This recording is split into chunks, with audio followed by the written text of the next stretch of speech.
Assalamu alaikum. Good morning. Yes, class 4.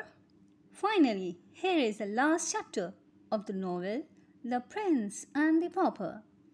Listen attentively. I shall ask about speaker and listener, right? Now please take out page number 65. Look at the book, please. A Wise King. The King's Letter. Meanwhile, Miles Handon was still searching for Edward.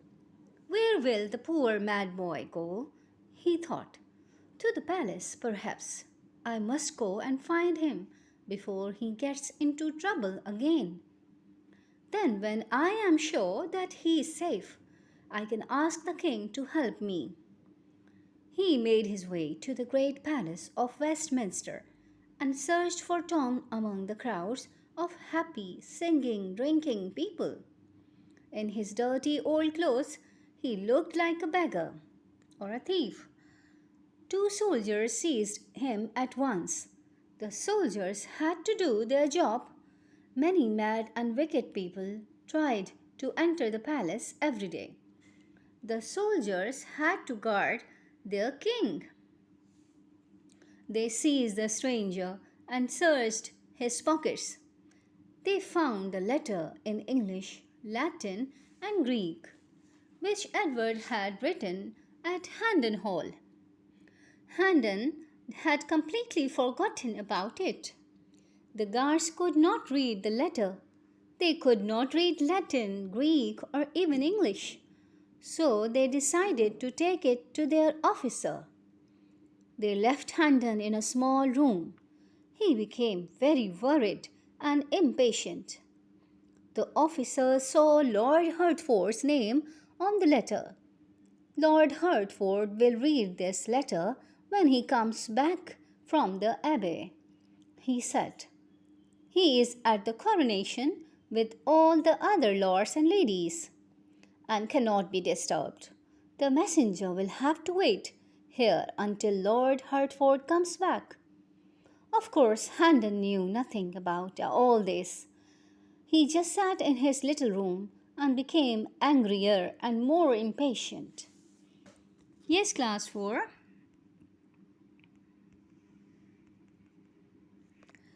Miles Handon was worried for Edward Tudor.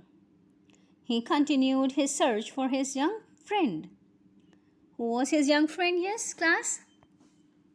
Yes, Edward Tudor. Yes, you're right. Miles Handon reached at the great palace of Westminster. He was looking like a beggar or a thief. Crowd of happy people dancing in excitement. Suddenly, two soldiers seized Miles Handon.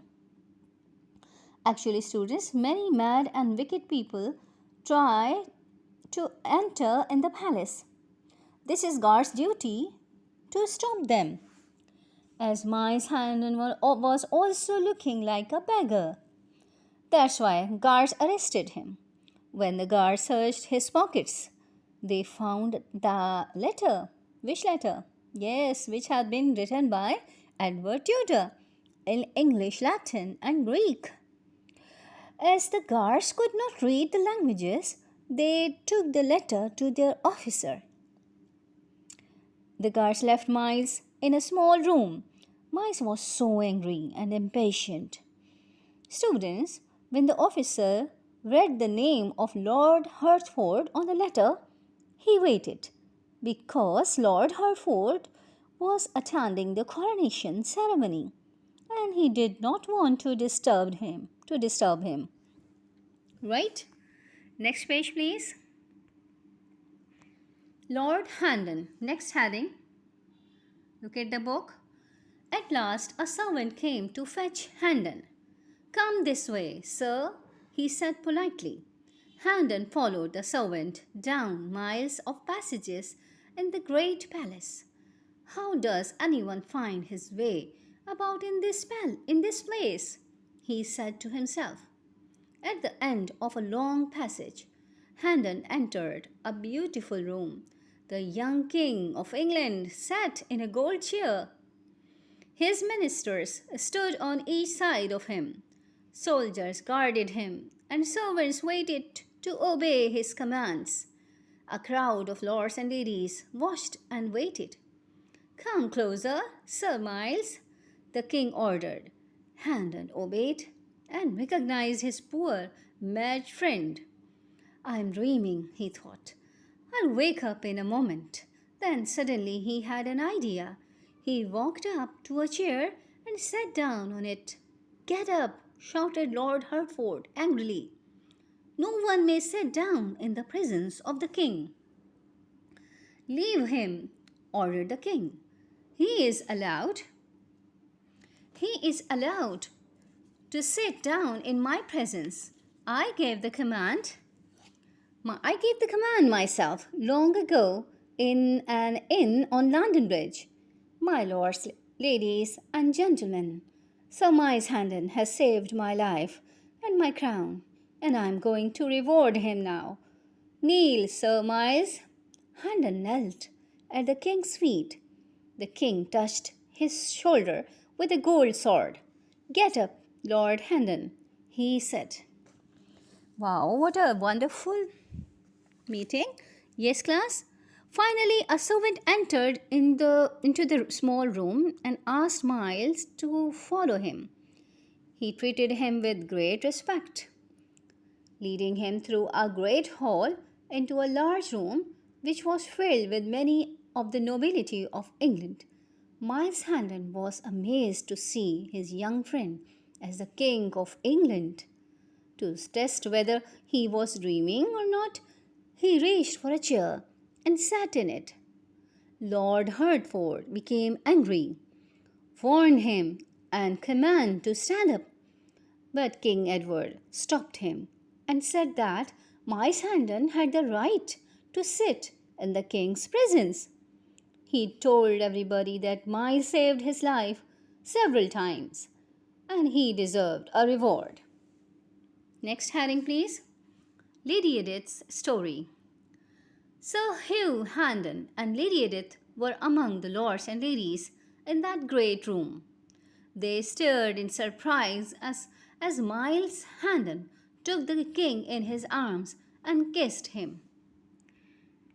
Yes, class. Next page, please. Look at the passage. This is a long passage. Yes, class. Next page, please. Page number 67. Dear Edward, Handon said warmly, and I thought you were a poor, mad beggar boy. Now the king spoke to Sir Hugh. You are a wicked, cruel man. Hugh Handon, he said, I know all about you. You stole Miles Handon's house, his land, and his lady. You wrote a letter to your father, saying that Miles was dead. The news broke your father's heart. You will go to prison until I have decided what to do with you. His face was like a stone as he watched the soldiers lead Hugh Handon away. When Sir Hugh had gone, the Lady Edith stepped forward. My lord, she said, I have something to say. She looked at Sir Miles Handon. Miles, she said, I did recognize you when you came home to Handon Hall. Yes, class 4. Next page, please. This is Lady Edith. Yes, class. But I had to pretend that I did not know you. My husband knew you at once. He came to me and told me so. You must pretend that you do not know him, he said. If you let him see that you recognize him, I will kill you. I told him that I was already very unhappy. I was glad to die.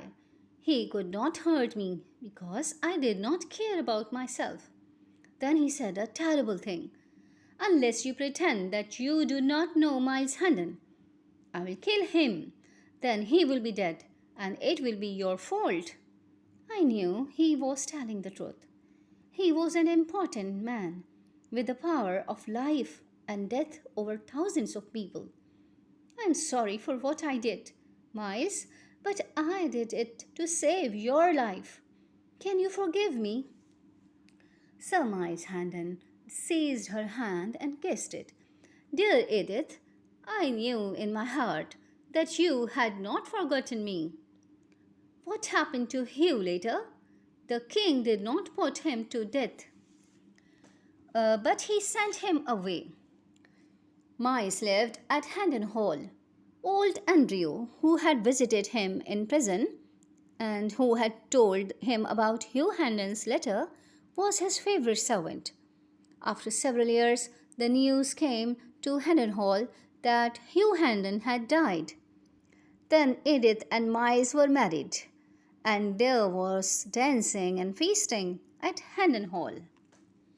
Yes, dear students, as we read in the previous chapter, that Hugh Hendon and Lady Edith were also invited in the coronation ceremony. When they saw Miles there, they stared him in surprise. Hugh was not happy to see Miles Hendon. Suddenly, King Edward saw Hugh Hendon among many people. He ordered his soldiers to arrest Hugh immediately because of his false deeds. At that moment, Lady Edith came forward and explained that when she first saw Miles Hendon in the Hendon Hall after 7 years, she immediately recognized him. But her husband, Hugh Hendon, her husband's command was that she had to pretend he would threaten both her life and Miles' life also. Miles forgave Lady Edith. Dear students, King Edward Tudor sent Hugh Hendon far away. He didn't put him to death. Hendon got his property back. After a few years, they came to know about Hugh's death. And not long after, Miles and Edith were married. Next heading, please. Fetch Tom Canty. The king turned to his ministers, and there was a smile on his face. Now fetch Tom Canty. The young pauper was wearing beautiful new clothes, but he was looking very frightened and worried. The king smiled at him. I am not angry with you, Tom. You ruled England for several weeks. You were a good, kind, wise. Next page, class. This is the gold chair. Wise king. You changed some cruel laws and you were never unkind to anyone. Now I will reward you. What would you like me to give you? I will give your mother and sisters a warm, comfortable house near their old home. I can send your father to prison if you like. Or perhaps I shall hang him. You must choose, Tom. I don't know what to say, my lord, said Tom. You do not need to decide now, said the king. Meanwhile, I have plans for you. There is a school for poor boys in the city of London. It is called Christ Church, and my father gave it to the poor people of London. The boys of Christ Church were cruel to me. Tom, I asked them for help, and they laughed at me and threw me in the water. I want you to go there, Tom. You will learn many wonderful things at school, but you will also teach the other pupils to be kind and good and wise like you. We must both study hard. I must learn to be a good, wise king, and when we are both men, you will be my chief minister. Wow, amazing. Yes, class, now it's Tom's turn. King Edward ordered his ministers to bring Tom Canty. Tom was richly dressed, but he was a little bit nervous and worried. Edward smiled at him and said that he was pleased with the way that Tom governed in his absence. Edward offered Tom that he could send his father, John Canty, to the prison. Edward announced a comfortable house for Tom's mother and sisters. Do you remember, students, Once the boys of Christchurch threw Edward in the stone bath and laughed at him. Edward remembered it. He asked Tom to go there, learn wonderful things, and also teach them good manners. Edward also promised Tom that after hard study, when they would grow up, Tom Canty would be his chief minister. Wow, this is the end of the novel. Students, I believe that one lesson that both boys learn that it is unwise to judge a book by its cover. Both boys assume that the other person has certain advantages. They each believe that the grass is greener on the other side of the fence. That's why the idea of changing place is so appealing. Okay, class 4, this is the end of the novel, The Prince and the Pauper. Hope you all liked it. This is a wonderful novel. Am I right? Okay. Allah Hafiz. Thank you.